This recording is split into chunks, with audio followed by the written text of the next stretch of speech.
प्रल्हादा गुरुराजया नित तुम्हा माझे असो वंदन जरी चरी वनी धेनु आठवी वत्स नित्य जननी करीत कामे बाधका पासी चित्त तदुपरी गुरु माये कुलाखेरी प्रेम श्री सद्गुरु रामानंद तुम्हा प्रणाम जयाचा जगी जन्म नामार्थ झाला जयाने सदा वासनामात केला जयाच्या मुखी सर्वदा राम कीर्ती नमस्कार त्या ब्रह्मचैतन्य मूर्ती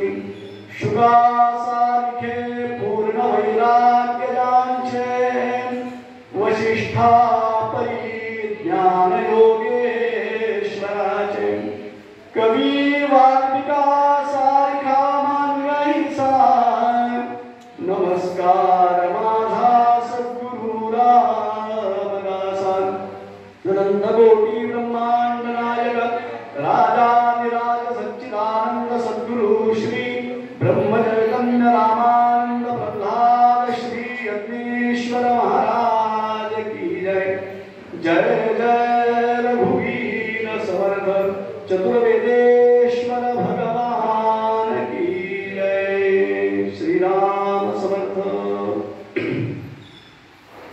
आज आपण या अत्यंत पुण्य पावन अशा सप्ताहामध्ये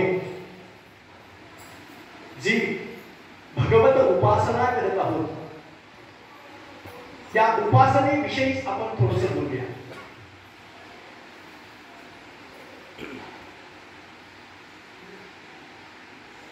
उपासना आपण रोज श्लोक म्हणतो उपासनेचा उपासनेला दृढ चालवावे भूदेव संताशी सदा लवावे सत्कर्म योगे भयघात व्हावे सर्वामुखी मंगल बोध व्हावे असं म्हणतो।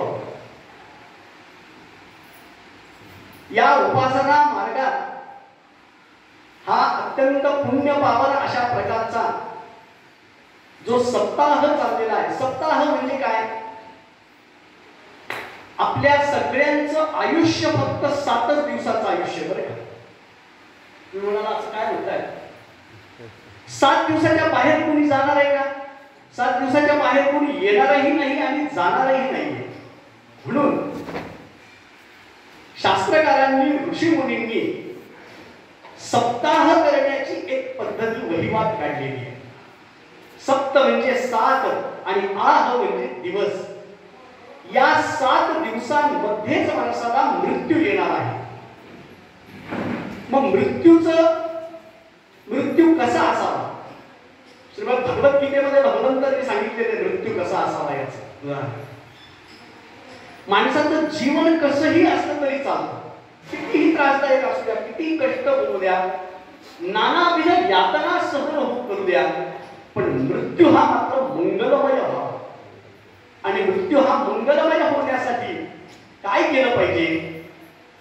तर उपासनेला दृढत्व प्राप्त झालं पाहिजे। आपण आजच्या या शुभ प्रसंगी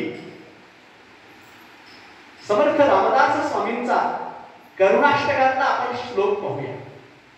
अनुदिनी अनुतापे तापलो रामराया परम दीन दयाळा नीरसी मोह माया अचपल मन माझे नावरे आवरिता तुझ बिन शिन होतो धावरे धावता। मला समर्थ वाङ्मयाचा अभ्यास नाहीये। आज सर्वांनी आदेश दिला उपासना मंडळाने की गुरुजी यावर्षी तुम्हाला बोलायचं आहे आणि समर्थ वाङ्मयावर बोलायचं। प्रयत्न करूयात म्हटलं। वेडे वाकुळे गाईनं परी तुझाची म्हणविन या न्यायाप्रमाणे महाराजांचे उपासक जे असतात ते सुद्धा महाराजांच्या तुलनात्मक असतात, म्हणून त्यांचा आदेश मानला पाहिजे, पाळला पाहिजे।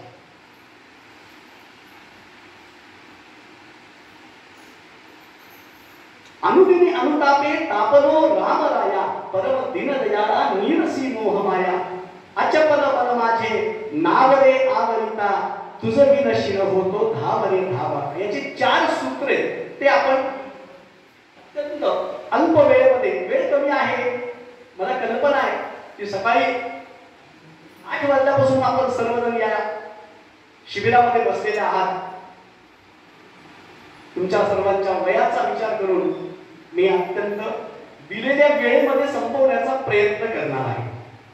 नव्हे तर संपवणारच आहे असंच म्हणा.